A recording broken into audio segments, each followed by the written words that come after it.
এবার আবহাওয়ার খবরের দিকে নজর রাখা যাক। নির্ধারিত সময়ে আন্দামানে বর্ষা। আগামী 24 ঘন্টার মধ্যেই আন্দামান নিকোবরে বর্ষা। দক্ষিণ বঙ্গোপসাগরের নিম্নচাপের জের এবছর আগেই কেরালামে ঢুকবে বর্ষা। আমাদের সঙ্গে বিশ্বজিৎ রয়েছেন প্রতিনিধি। বিশ্বজিৎ, কেরালামে বর্ষা কবে ঢুকবে এবং বঙ্গে বর্ষা কবে ঢুকতে পারে বলে অনুমান? দেখো, এখনো বঙ্গে বর্ষা ঢোকার যে অনুমান সেটা অনেকটাই দূরে রয়েছে। কাজেই এখনো অনুকূল পরিস্থিতি যেটা রয়েছে সেটা দক্ষিণ বঙ্গোপসাগরে, সেটা বঙ্গ উপকূল থেকে অনেকটাই দূরে। এবং এই দক্ষিণ বঙ্গোপসাগরে অনুকূল পরিস্থিতি হওয়ার কারণে ভারতের যে দ্বীপপুঞ্জ এলাকা সেখানে 15 থেকে 16 এই মে মাসে এখানেই বর্ষা ঢোকে এবং আজ বর্ষা প্রবেশের অনুকূল পরিস্থিতি এবং আজ বর্ষা ঢোকার সম্ভাবনার কথা জানিয়েছে ভারতের মৌসুম ভবন। তেমনি পাশাপাশি ভারতের মূল ভূখণ্ড অর্থাৎ দ্বীপপুঞ্জে ঢুকলেও ভারতের মূল ভূখণ্ড কেরলমে বর্ষা ঢোকার দিনক্ষণ পরিবর্তন হয় এবং সেক্ষেত্রে 1 জুন নির্ধারিত সময় অর্থাৎ আইএমডির যে ক্যালেন্ডার তা অনুযায়ী 1 জুন ঢোকার কথা, কিন্তু এবার আগাম বর্ষার অনুমান দিচ্ছে ভারতের মৌসুম ভবন। 6 দিন আগে অর্থাৎ প্রায় 26শে মে ঢুকে পড়তে পারে বর্ষা, এমনটাই অনুমান। বর্ষা প্রবেশের ইঙ্গিত। সঙ্গে থাকো বিশ্বজিৎ।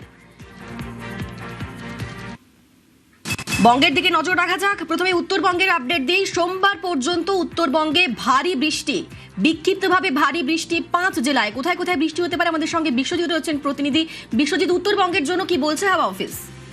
দেখো, বিক্ষিপ্তভাবে বৃষ্টি শুরু হয়েছে উত্তরবঙ্গের বিভিন্ন জায়গায় এবং বিশেষ করে পার্বত্য সংলগ্ন জেলাগুলিতে বৃষ্টির সম্ভাবনা বেশি থাকবে। দার্জিলিং, কালিম্পং, আলিপুরদুয়ার, কোচবিহার, জলপাইগুড়ি এই 5 জেলাতেই ভারী বৃষ্টি বিক্ষিপ্তভাবে হতে পারে। সোমবার পর্যন্ত এই বিক্ষিপ্ত ভারী বৃষ্টি চলবে।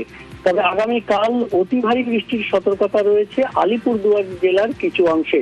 তবে উত্তরবঙ্গের যে 8 জেলা রয়েছে দার্জিলিং থেকে মালদা পর্যন্ত সব জেলাতেই বজ্রবিদ্যুৎ সহ হালকা মাঝারি বৃষ্টির সঙ্গে 40 থেকে 50 কিলোমিটার গতিবেগে দমকা ঝোড়ো বাতাস বইতে পারে। এই পরিস্থিতি থাকবে সোমবার পর্যন্ত।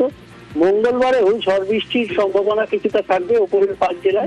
এবং সঙ্গে থাকো বিশ্বজিৎ। উত্তরবঙ্গে ভারী বৃষ্টি, কিন্তু দক্ষিণবঙ্গে বাড়বে তাপমাত্রা। গরম ও অস্বস্তিকর আবহাওয়া দক্ষিণবঙ্গে। আগামী কয়েকদিন বেশ কয়েক ডিগ্রি তাপমাত্রা বাড়তে পারে বলে পূর্বাভাস। বিশ্বজিৎ রয়েছেন প্রতিনিধি। বিশ্বজিৎ, দক্ষিণবঙ্গে কোথাও কোথাও বিক্ষিপ্ত বৃষ্টি হলেও এই ভ্যাপসা গরম বজায় থাকবে। একদমই, এবং এই গরম এবং অস্বস্তিটা ক্রমশ বাড়বে। আজও বিক্ষিপ্তভাবে ঝড় বৃষ্টির সম্ভাবনা রয়েছে। গতকালও আমরা দেখেছি কলকাতাতেও ঝড় বৃষ্টি হয়েছে। সেরকম স্থানীয়ভাবে বজ্রগর্ভ মেঘ থেকে ঝড় বৃষ্টি হতেই পারে যে কোনো জেলায় যে কোনো সময়, অর্থাৎ বিকেল বা সন্ধ্যের দিকে। তবে যে জেলাগুলিতে আজও সম্ভাবনা বেশি রয়েছে তার মধ্যে পুরুলিয়া, ঝাড়গ্রাম, পূর্ব মেদিনীপুর, পূর্ব পশ্চিম বর্ধমান, বীরভূম, মুর্শিদাবাদ এই জেলাগুলিতে সম্ভাবনা বেশি রয়েছে। তবে কলকাতা সহ সব জেলাতেই বজ্রগর্ভ মেঘ তৈরির একটা সম্ভাবনা দেখা দিচ্ছে।